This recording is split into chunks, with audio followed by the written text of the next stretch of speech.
south. I can't ignore it. Sometimes I wish I could. Sometimes I want to punch you in your perfect teeth. The Avengers have conquered many threats in the past, from an alien invasion to a robotic takeover of an entire town that wanted to grow into a meteor to destroy the planet. And the Avengers have done really well, successfully have taken care of these threats. However, the government does not see it this way. They see a group of individuals who are superpowered that have the ability to go whenever or wherever they would like at any given time to combat evil in their eyes. And the government doesn't like that. The government wants to be able to control the Avengers to make sure that they only go to places that the government approves them to go, kind of as a check and balance to make sure that nothing bad happens. And when you sit there and you look back at it, people have differing views of this. And two of those individuals will be Steve Rogers and Tony Stark.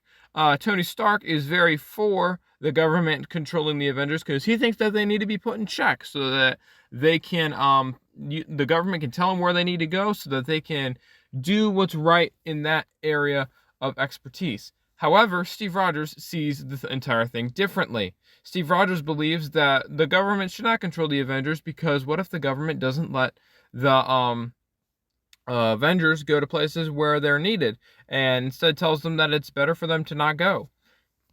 This leads to some controversy between the two, and it just gets worse when somebody frames Bucky Barnes for killing the king of Wakanda. And therefore Cap is even pushed even harder to not get involved with the Accords because they will just tie down him and they'll take Bucky and they may put him in somewhere to try to help him, but they may also just put him in a jail cell. So it's really important to Steve that he protects his friend. So in the end for that, Steve ends up having to take fellow Avengers that agree with him, and they have to kind of go in hiding because it's either sign the Accords or you need to stop being a superhero or you're a criminal. That's how bad it is.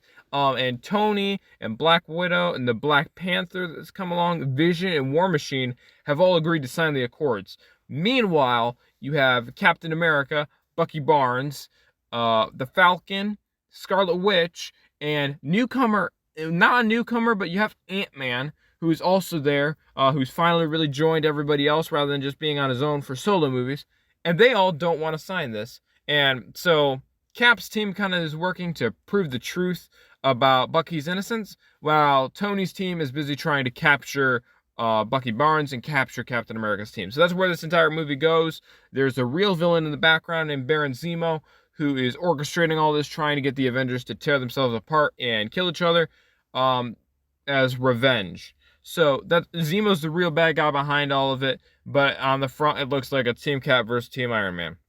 And this movie is very important to the MCU as it causes a lot of tear and emotion for the entire team. Thankfully, they somewhat get out of it when it comes to Endgame, but you still see lasting effects of these Accords until they are finally repealed in She-Hulk. So a little bit of spoilers there, but that's kind of where this film goes and what happens after it. Now I'm going to go a little bit into the details of why I think this is a good movie and why I think it's not a bad movie. So I'm going to start with why I think it's a good movie. I think it's a good movie because it's pretty entertaining. It's great to see all your superheroes in a film that isn't just an Avengers film. You go to a Captain America film, you think just to see about Captain America, but you really get to see everybody. I do think that it was important that Steve didn't just bow into what he was being told to do. He actually had his own opinion, and he stuck to his opinion, and he also stuck to his friend.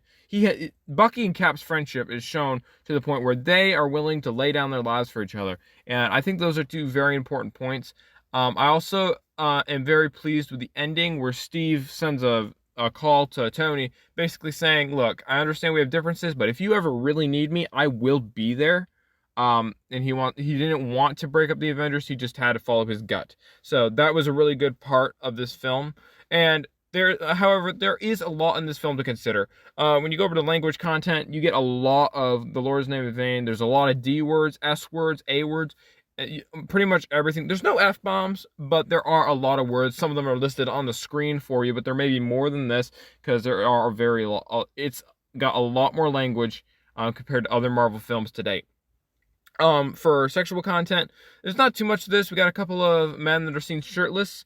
We also got a couple of other scenes, not much in this. There are some scenes that may be inappropriate for younger viewers, but like I said, it'll be on the screen so you can see.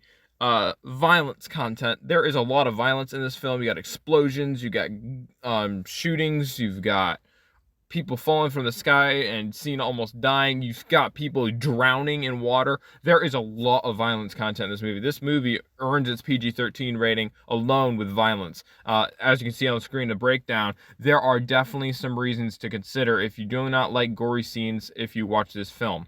And then for the final thing is drug and alcohol content. You do see some alcohol being consumed, so keep that in mind if you do watch this film. But overall, this film is fun, it's exciting, and it's crucial to the MCU if you are following along with the Marvel Cinematic Universe. But in the same time, make sure you keep an eye on all the negative content that is in this film.